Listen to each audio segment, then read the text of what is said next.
to you kung anong babae na gwapa kay ka today. Ang ganda mo. Pag lalaki na gwapo ka today. So now, so welcome to our second day of our leadership journey. So we acknowledge all the women here. This month is your month. Okay, pero sabi ni Coach Winwin, every day yata, di ba? It's Women Day. Okay, and I have a confession to make. I've been married for 30 years already. I'm happily married.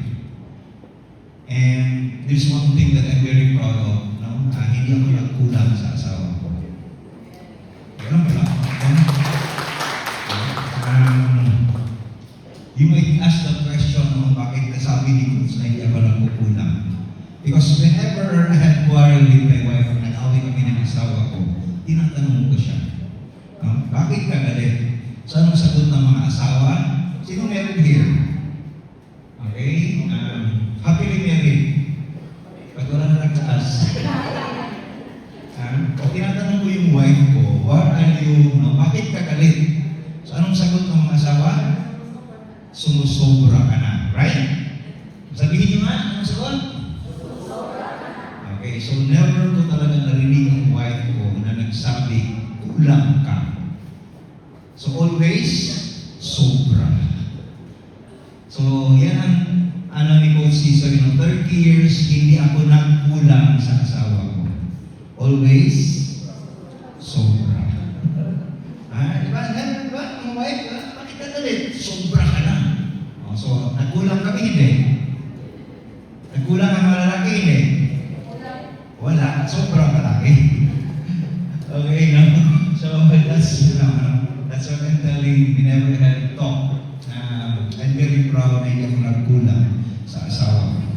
Okay, so welcome. Thank you, Popsi Peck, for having me again. I was here last year for financial wellness and another topic. And thank you again for trusting your breakthrough to be here. Okay, so self-affirmation muna tayo. God is good. Grabe. Okay, God is good. Okay, all the time. Siyempre. Okay, so can we shout out? Leadership is a privilege. Come on.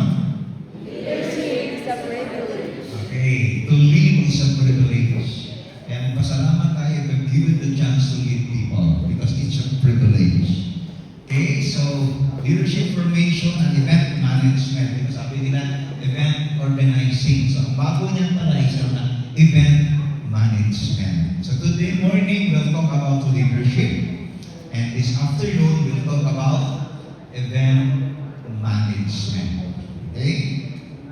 So I was introduced kanina, no? Wait lang, after high school, I went to the seminary. Hindi po ako natuloy nagpare because it's difficult to become a priest. For one, ang mga in-offer ng mga tao sa mga paring, noodles, mantika, itlog, no? Ang hirap ng buhay ng pare. Number two, it's difficult to become a priest. Especially if you're good looking. Walang reaction, ha? Ayaw na lang maniwala.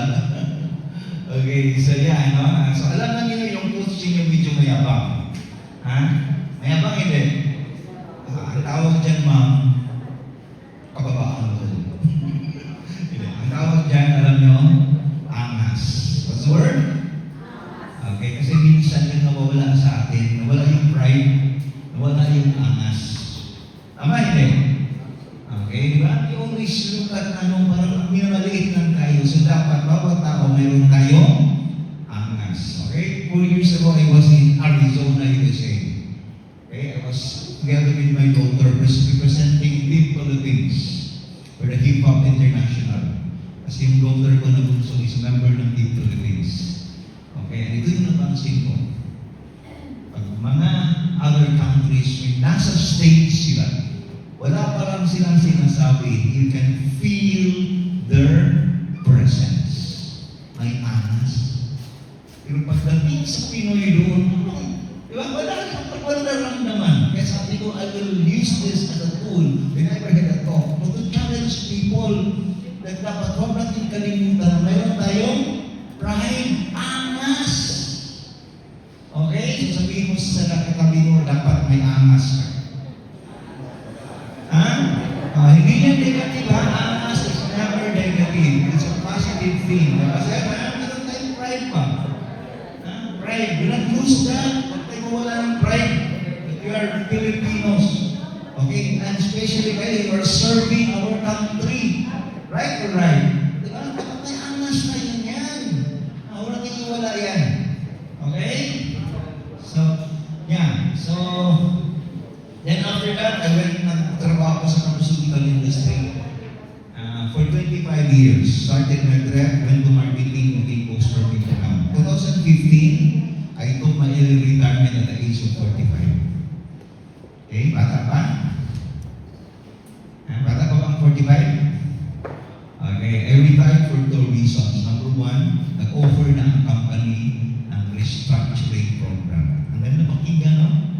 Restructuring. But you know what's a restructuring program? Ano ibig sabihin yan? Ino-opera na yung medyo miliard na sa company. Meaning, the company is downsizing. Di ba? Ano na? Focus na ano yung mga relevant lang. So, ino-opera na kami. So, sabi ko, I have 25 years na tama na yun. And, ang masaklap lang kasi after na binigyan kami ng compensation, instead of 25 years, ang binigay sa akin is only 12.5 years. Diba? 25 lang, tapos ang binigay only 12.5. Diba? Asa hustisya na sa Bisaya pa? You know why? Ask me why. Bakit? Ask me why. Kasi si Coach is a PhD lang ako. Narciso Quintanar Jr. PhD. Ano yung PhD? Palaging half day. So, baka dito mayroon mag-retire. Di ba? 20 years, baka ang bibigay sa atin is only 10 years. 10 years kasi African din lang. Okay, so joke lang yun ni Coach. So, after that, business mo ako, meron akong coffee shop, meron akong distribution sa Siomai, sa Davao. But unfortunately, lahat po yun hindi nag-work. Sabi ko, Lord, ano ba ang gusto mo talagang ipagawa sa akin? So I was playing basketball and I got injured. I was not able to walk for 1 years. So I have 8 screws in my right leg. So imagine, I can't even go to the second floor of my house. So the Lord sabi ko, ano ba talaga ang gusto mo? Please give me a sign. Okay? He gave me a sign. One of my companion called me and marunong akong kakilala ng bigay ng capability. Sabi ko, yes, we can, I have somebody. But later on, I realized, di ba ang prayer ko is that give me a sign. Ikaw, Lord, is this the sign? So I went to the office, introduced myself, and yeah, that was 2017. And the rest is history. To today, almost 600 companies na po ang nagtulungan ni Coach. Okay, so we are very blessed. Thank you for helping us again. Okay, so kasama ko po si Coach Edwin. Okay, so yan sa likod. Okay, so former seminarian din si Coach Edwin. Pareho kami. We have the same place from UK. United Kingdom. From Davao del Sur. Okay, so we just heard company. Introduce mamaya. Okay, so NBK. New breakthrough. Okay, so in life, we need breakthrough. Kailangan natin ng breakthrough. Okay, so, bakit ang letter B nakatagilid? Bakit? By design. Why letter B is nakatagilid? Because in life, if you want to create breakthrough, be ready to be uncomfortable. So is it okay for you today that